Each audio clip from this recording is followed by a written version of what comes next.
I'm going to see and ask the online audience as well for questions. We have almost 100 people online. I can't imagine that there are no questions from the online audience. Meanwhile, I do want to conclude already, before we go also to the physical questions, that 2 years ago, when we did the huge webinar on greening techniques, it was all about stage 5, because we were in the midst of the transition period from CCNR2 engines towards stage 5. And the big question was then, will there be stage 5 engines? And if so, when and how many and which categories? It was a big question. And now already we see, this afternoon, we see many techniques that are possible today, that can be implemented today, and that we don't really count as pioneers, right? Because a pioneer is a hydrogen vessel or a methanol vessel and so on. It's like high innovation with low TRL levels, technical readiness levels. But I saw so many pictures of vessels who are already investing in techniques and reducing their emissions a lot by using 100% HVO, for example, or by installing after-treatment systems, or by installing a stage 5 engine, although they are not obliged yet, because maybe their old engine was still running quite fine. So I think that's nice to see and nice to hear.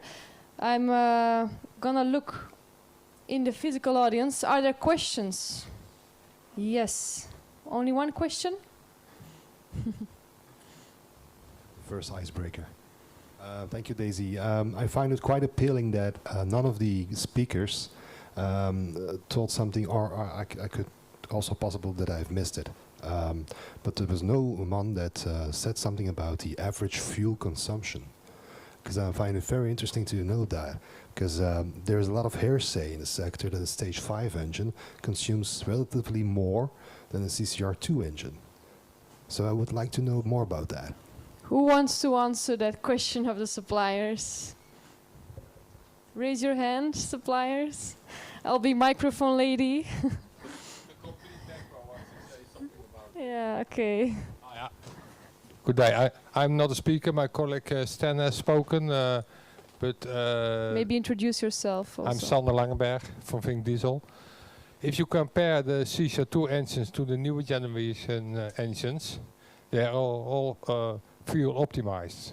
So the fuel consumption of a stage 5 engine is about 10-15% less than a CCR2 engine. This is not more, it's less. Okay. Any additional notes? Yeah. Hello. Yeah. Jan Willem from Volvo here. I would like to say, I would like to confirm what is said here. If you look at the, let's say, automotive-based engines, they become cleaner and cleaner every new generation. So depending on which technology you choose, I know that from CCR1 to CCR2 you had to play with the timing, and that will cost you roughly 3 to 5% fuel. But when you go to the next generation, you use the, as Sander said, fuel optimized engine, and then you take out the with the after treatment, you take out the NOx, etc. So sorry to say, but your statement is not correct. No, it was based on hearsay, of course. So. Well, it's good. It's a good question. It's a fair question. Thank you for elaborating on that. Thank you. All right. We have another question in the audience. No? A translating question? Ja, er is gevraagd hoe dat de huidige motoren zich stellen met de gasoline of met de HVO. Ik kan wel één ding zeggen. In 2019, dat ik Vink Diesel in Euro 6 gezet heb, had ik een SSMPTA, een Mitsubishi. En dan met een Euro 6 te draaien en alles. Één ding dat ik wel kan zeggen. Met de Mitsubishi had ik 560 pk. 1600 toeren, nu 530 bij 1675 en ik heb eventjes 33% minder verbruik. Punt 2, nu gaat je lachen, ik heb een BH van de vrouw van achter, die blijft wit, maar ik verlies wel een kilometer. I don't know if I have to translate.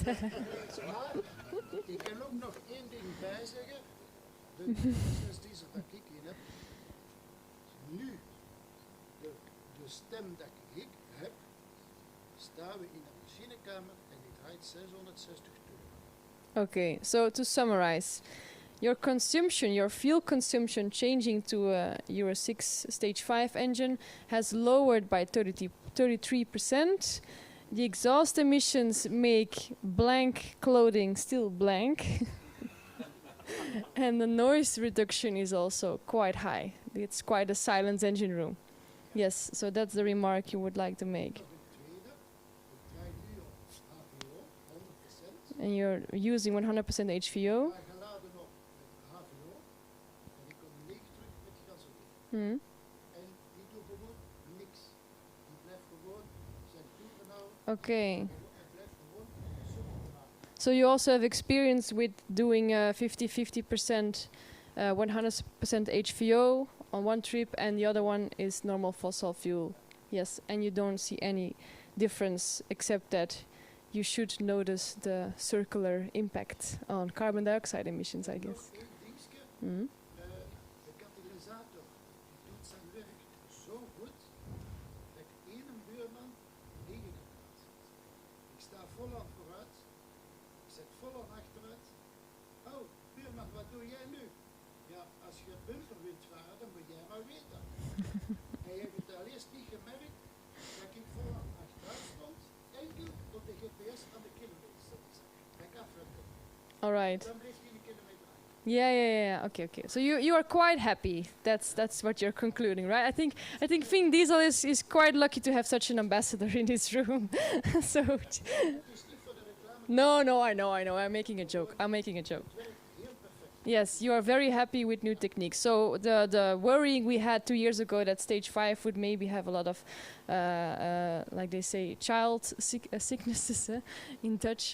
That's not something to worry about in your opinion. Okay, but that's good. Are there other technical questions about the batteries, about the biofuels, about stage 5, about after treatments? No technical questions. Ja, technisch wel, ja. Die van de batterijen daar. Batteries. Hoe zien jullie dat? Met 20 voet op een spits of op een campernaar? Die 14, 15 uur moet varen. Ik zie 60, 90 kilometers. Oh, ik moet even stoppen batterijen vervangen. Wie gaat de kosten betalen? Yeah, so battery systems on small vessels.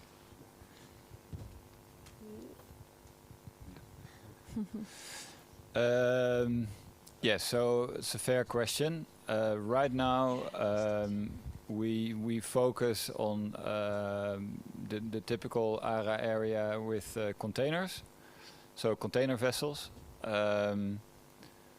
We have the battery technology, but as I have repeated, we are aware that batteries are not the solution for every ship, for every distance.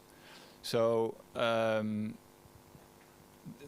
I think there's the answer. First of all, you know, we can at some point. We're only starting, right? So we have 20-foot containers right now. We can work when there's a market. We can work with smaller systems that are still modular. They can be based on 20-foot or 10-foot containers, but they can also be in a different size. So right now we focus on let's say the low-hanging fruit, which is the kind of container vessels that we're doing right now.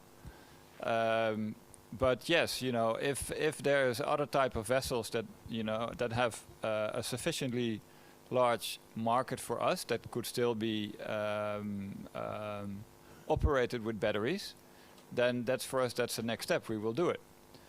If a battery would not be sufficient for the distance that you're navigating, we can look into alternative solutions which still fit in a 10-foot container or in another kind of enclosure. So understand well, we only started, let's say, a year and a bit ago. We are now already seeing, and we get more and more requests from other markets, shorter distances, a different type of vessels that require, for example, only a 10-foot container. So we're going to look into that. But first we have to expand now our network of charging stations. And if once again, if we see like your type of ship that you want to sail electrically, happy to connect with you and happy to see what you would need in terms of total battery capacity, size that would fit, etc. Okay, I think that's a fair answer. We have another question for the batteries. Yes. What is the lifespan of the batteries and can it be well recycled? Yes, so the lifespan of a battery is normally expressed in cycles. However, it's quite often more easy. It's easier to understand to express the lifetime in years in the warranty that is being given by the manufacturer. So we normally work with 10 years, but if we see that and 10 years with let's say 1 cycle of the battery a day. At the end of those 10 years, you still have an energy retention of 80%. If we see, however, that the usage of the battery is clearly showing that there's less than 1 cycle a day going through the battery, then we can adjust the insurance or the warranty, and we can say, you know, we can extend it to 15 years. But generally saying, LFP batteries, you can cycle them 7,000, 10,000 times.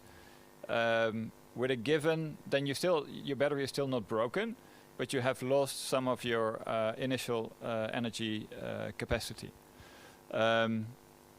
Recycling is a massive industry that is picking up right now. So the ex-CTO from Tesla has started Redwood Materials. There's a few more companies that are now looking into scaling up the recycling of lithium-ion cells. Up to now, 95% of the initial, the raw materials can already be gained back, and we're only at the start of the recycling industry to grow and to maximize and optimize the amount of material that they can win back. So, yes, recycling is possible. Recycling will only improve over time. And it's also in our interest to to be able to recycle batteries, because that means you also have a certain value of your battery after the life cycle to give it back to a recycling company. All right. Yeah, very clear. Thank you. We have a question for Cargill or Total. I'm gonna let you decide who wants to answer. Can you technically explain how FAME or BTL reduces particulate matter emissions? Because it was mentioned by Cargill. I don't know if it was mentioned. Yeah, who would like, or both? I don't have the technical answer. I could get back to the person who has answered, who has asked the question. Sorry, it's something we picked from a few studies. So it's documented in the literature, basically. Okay, okay. Yeah. For HVO, the I-10 number make that your burning inside your engine is more better. You produce also less particle inside your engine. And some study and some testing on Euro 3 engines or Euro 4 engines in the truck, they reduce the particle about 29% after the engine. So it's just before the after treatment system. That's already tested. It really by a better burning system inside your engine. Okay, okay. Clear. All right. Any other questions from the audience here? Yes. Thank you very much. I have more economical question. First of all, at this point, I don't see, but you also mentioned it, Daisy, that we have a business case for most of the operators and the vessels. If we invest in a stage 5 engine, but then I also have it's my perception that eventually we'll end up with an electric propulsion. And the question will then be, so what will be the source of our electricity? And that can be a solution like ZESPAC, where you have the possibility to use fuel cells or gensets or batteries, simply batteries, in order to produce that energy. What you also mentioned, the drop-in solutions.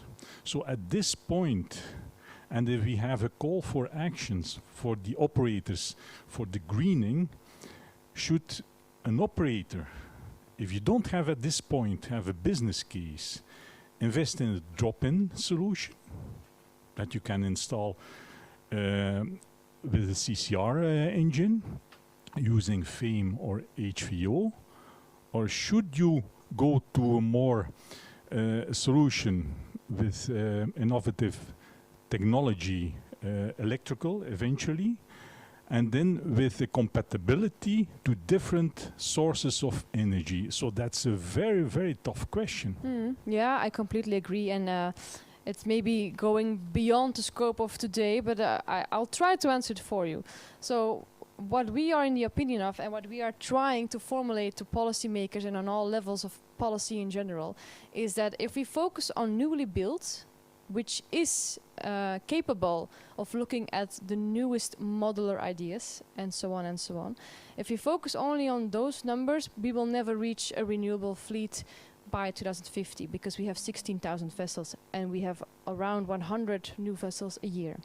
So, but it is necessary to, if you build a new vessel, and we see shipyards also incentivizing entrepreneurs for that, is that you have a modular approach, that you are future-proof and modular for any energy sources. And that's also what we saw in the presentations today, that some of the engines already provide gensets with electrical propulsion, and then you can choose your energy source later on.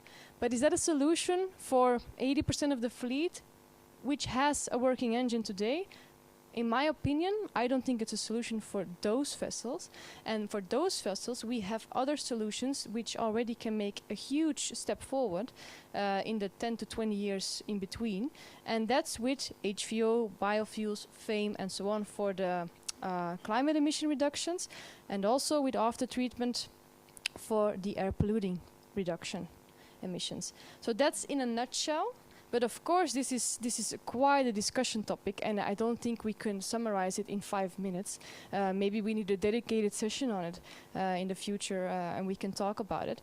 But it is a fair question, because it is the question that all the entrepreneurs are walking around with, indeed. So I understand it. Yeah. Okay. I don't see any other questions, so I'm going to move forward to the matchmaking. I do see some questions in the chat, but it's a little bit out of the scope, so I'll answer them in the chat if that's okay for the online audience. I hope they forgive me. But I'm going to the matchmaking part, and that's where we use Slido. So I would like to show you the Slido slide. And everyone can take their phone if they like. Also the online audience, please. You can take the phone, or you can go to the website straight away online, with your phone, with your laptop, if you are online looking at the workshop. And then you will enter the Slido environment, which we created for today. And this is for the matchmaking part, so where entrance comes in, as I mentioned in the beginning, and as entrance kindly introduced in the beginning. And you'll see a very first question already. So the idea is that you, if you are interested in green techniques and possibly in joint purchasing, how would you rank the 4 pillars we chose today? So biofuels, stage 5 engine, after treatment systems, and batteries. And of course, there is no right or wrong answer. It's just to have a feeling for the entrance people of the project. So how would you rate them?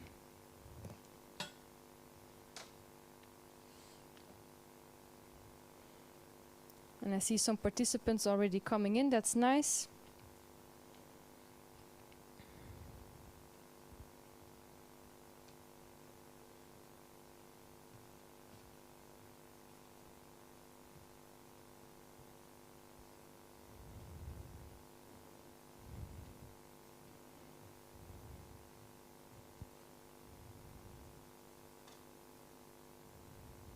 Okay, people are finding their ways.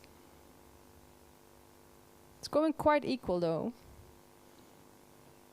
which makes me feel that we made the right choice for today already, so that's nice.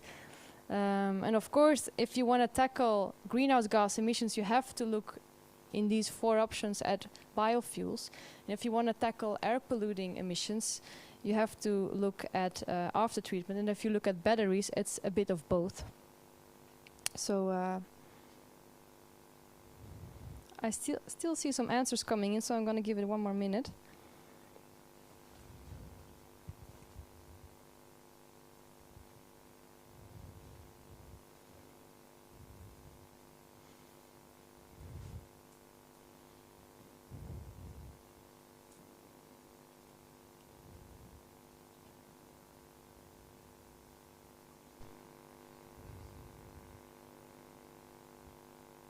Okay.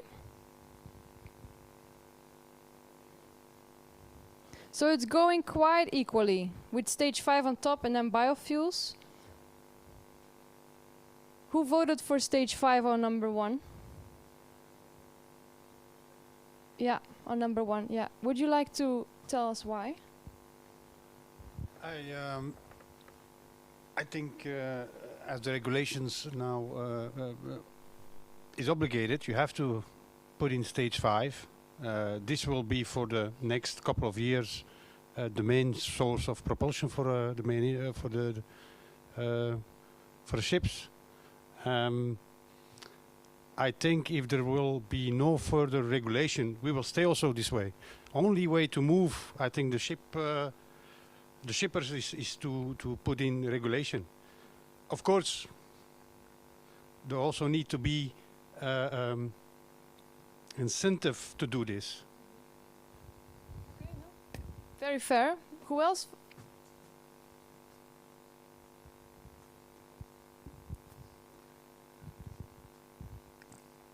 I think I actually think the same thing. Right now, regulatory-wise, stage 5 is obligated for any new build or any new engine that you place. So we need to find the best solutions for that. All the other technologies that I personally believe in are not at the right stage of readiness yet. So it will be stage 5, and then better after treatment systems that we have to look at for now.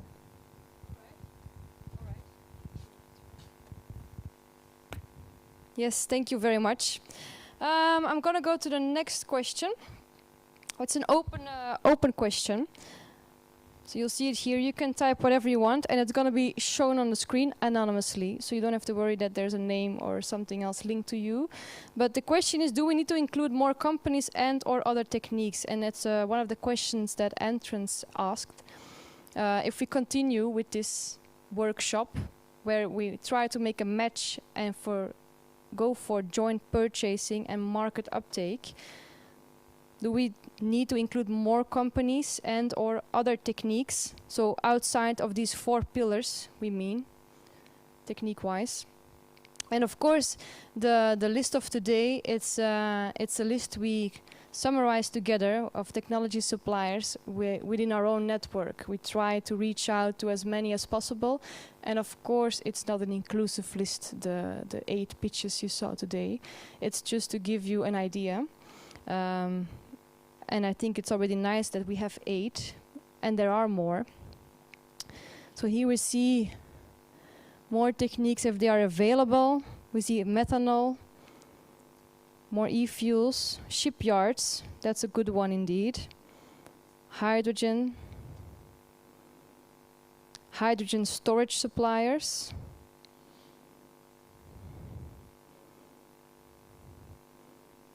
We need more publicity for the workshop, and then companies will join. I agree. I think that will work as well. Electrification. The regulatory framework indeed is quite important. We've heard that. We didn't dive into that today that much because of course we have limited time in general. We have to make choices there. But it's a fair comment. So people do are interested in methanol and hydrogen as well, I think. And maybe we should broaden the scope then next time to see what's possible there.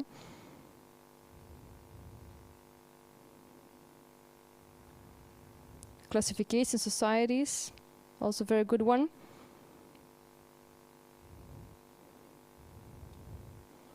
Yeah. Talk more about the costs and a possible business plan. Well, indeed, I can talk for hours on the financial solutions and challenges. That would be an entire workshop on its own. So, well, we have enough plans, Nick, to make new events and new workshops. That's nice, huh? Charterers, yeah, the customers, the suppliers. Do we miss them today? Well, yes and no, I think. It depends on how you see entrepreneurship. I think everyone in the supply chain is responsible for their own piece of entrepreneuring and their own piece of innovation. But of course, like I said in my very first presentation this morning, we need everyone together in the supply chain and in the chain in general in order to make the transition, to make the business case. So very valuable answer. Software providers. All right, so that's a nice summary. I'm gonna close this one and I'm gonna open this one. So today we focused on joint purchasing and market uptake in green technologies. And that's the main scope of today, with technologies that make emission reductions, but Entrance is not only for emission reduction techniques, it's also for other joint purchasing needs, on a large scale of course, and within inland waterway transport. So are there other needs? That's this question. Are there other general needs? And I see already a catalog. I'm in front of some people's vision. Sorry. Like all the speakers, I don't know where to stand here. So we are in the screen, or I'll stand here, yeah. Voila. So are there other needs? A catalog, indeed, I think that's quite a valuable comment. The decision tree of synergetics is also on top of my list to follow. I'm quite intrigued and interested in that one. Are there other topics beyond green techniques? Best practices, clear examples. Yes, that's a good one. Joint development, yeah, that's nice, but that's still very broad. So I don't know who wrote it because it's anonymously, but if that person would like to elaborate on that, that would be nice, because joint development can be many things.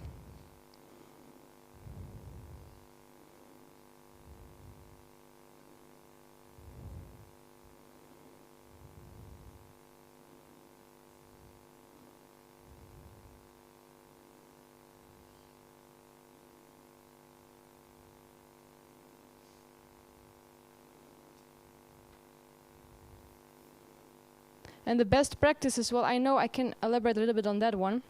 I know the CCNR is busy with a list of pioneers and green vessels at this moment. That's where I got my number of 0.4% of the 16,000 vessels. It's coming from the CCNR. We don't have that list. The CCNR has a list. And they are trying to make it on a higher level, as far as if I may conclude, because I'm not speaking in the name of the CCNR, but I think they forgive me. So you try to call me, but I'm in a virtual meeting, so. Hello. Live in the virtual picture. meeting. I'm very beautiful with computer. Yes. Yeah. So digital tools, joint purchasing on digital tools. Information on grants, opportunities, financing, that's also a fair question. More ship owners who will join forces in corporations, that's always a good one. Not biased. Clear regulations, guidelines, innovative business models for both end users and technology providers. And I think that's a good one. I once saw a study where in the Scandinavian countries they are obliging, when they when they bring out subsidies on a national level, they're obliging that the subsidy is used together with an infrastructure supplier and a customer. So they oblige you to make a consortium. And I don't think that's a bad thing, actually. So that's also a form of joint collaboration. A dedicated innovation fund. Well, that's on the table today. At least one person is pro. How will we bring together individual requirements and wishes from vessel owners into a large order? Well, that's what Alex will know. Yeah? Alex will guide everyone who's interested in that. They have a scheme. They did it also for other transport modes successfully. So that's nice. And now we're trying to see if there is a potential inland waterway transport as well. Because we should not be forgotten in transport. See, one more person is typing. I'm going to wait for that one. And then we're going to go to the final question. But I really like the input so far. This is very valuable for us and for the team. We will do something with it.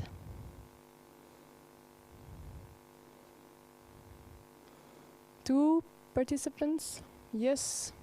Better understanding of the vessel population needs and current emission levels. Yes, that's where all the studies come in, right? Indeed, the final question. Okay, this was the final question. Okay, so we save all the comments, and I'm going to go to the final one, and this is a closed one. So here, you won't see your answer, but this is a question for the entrepreneurs especially, or anyone who's interested. Leave your company or your name, your personal name, and contact details here in the chat. You won't see it on the screen, but I will see it, and I will collect it.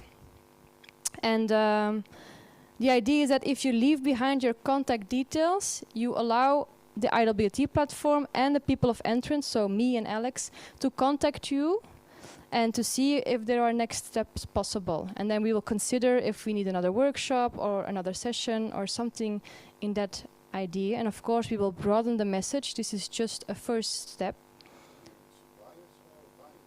Both. But especially buyers. But suppliers also. So yeah, anyone who wants to be a match. Voila, people are interested. I can see already. So that's nice. That's good. And it's not a, if you leave behind your contact details, it's not like a contract for life that you're signing here. It's just to see if there is something possible. I see someone nodding. People are done with me, I guess. It's time for networking drinks, huh? Gerard? Yeah, but people are still writing, so this is the most important part. So we're going to be patient here. And I do hope that everybody liked the workshop, that the whole day was interesting for everyone. Like I said, the idea was to give a little framework at the beginning, and then mainly describe what's possible today, because there are possibilities and it's not happening because of a few bottlenecks. A few, but very important. And I think we did get a nice overview of what is possible today. And that's the most interesting conclusion. Maybe just a small remark. There is a way for buyers, but also for suppliers to get identified on the platform. Especially the suppliers with their solution can enter their solution on the platform, and then buyers, if they take an account on the platform, it is a free account, so you can do it immediately without any penalty or fine or whatever. So, but you can access the platform and you can look to all possible solutions. So that's why it's important to have buyers and solutions, buyers and suppliers on the platform.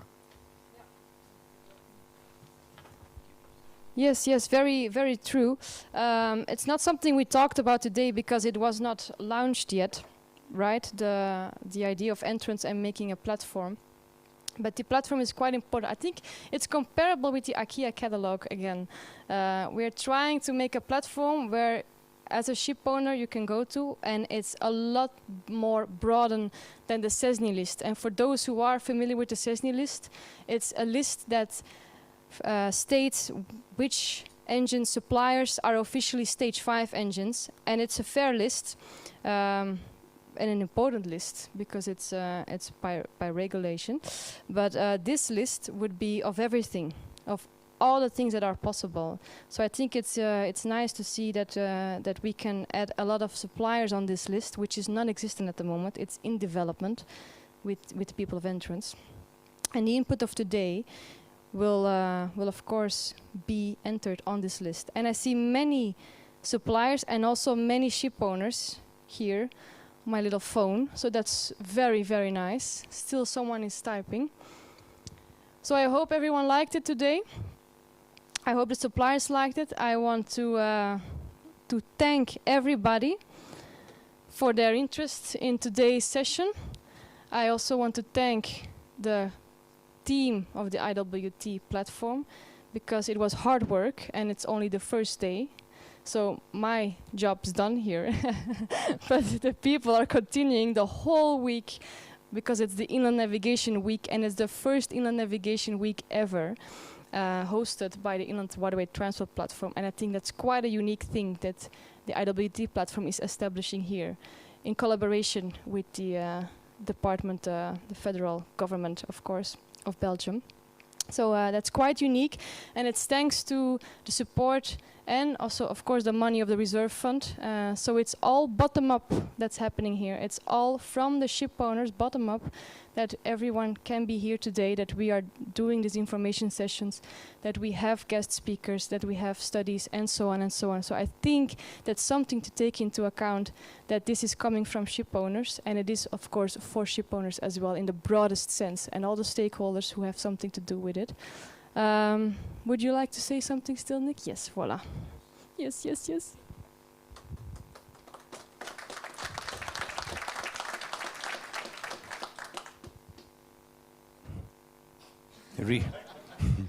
It's not a yellow card, but if you don't return it, you get the red card. So please, when you leave the building, return the badge. But there's something more I would like to say. She thanked us for setting this whole thing up. But I have to say, if I mentioned Inland Navigation Week a couple of months ago, this lady was about the first one to tell, I have an idea, I want to do a workshop. Daisy, do you need some help? No, I know what to do, I'll take care of it. And she did. So maybe you've seen already some presentations of this guy here, Alex. I saw already too many of it, but at the end of the presentation he always says, Alex van Breedan, man on a mission, or man with a mission. Well, the mission is much bigger than the man, but he's a man on the mission. I think we have a lady on the mission here trying to make this fleet terribly green in the next coming years. She still has some time to see it happen. And I would like to end with what I said very discreetly last year already to a certain person here in the audience. Mr. Frank, you can be very proud of your daughter. It's a pleasure to have her in the team. Unfortunately, it's not full time. We only have to share it with other people who are interested in the work she's been doing. So,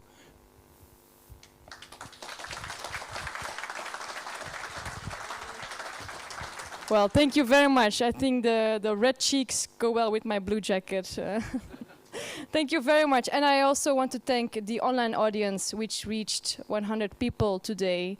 On average, 90 people the whole day. So we had quite an audience, and they were interactive.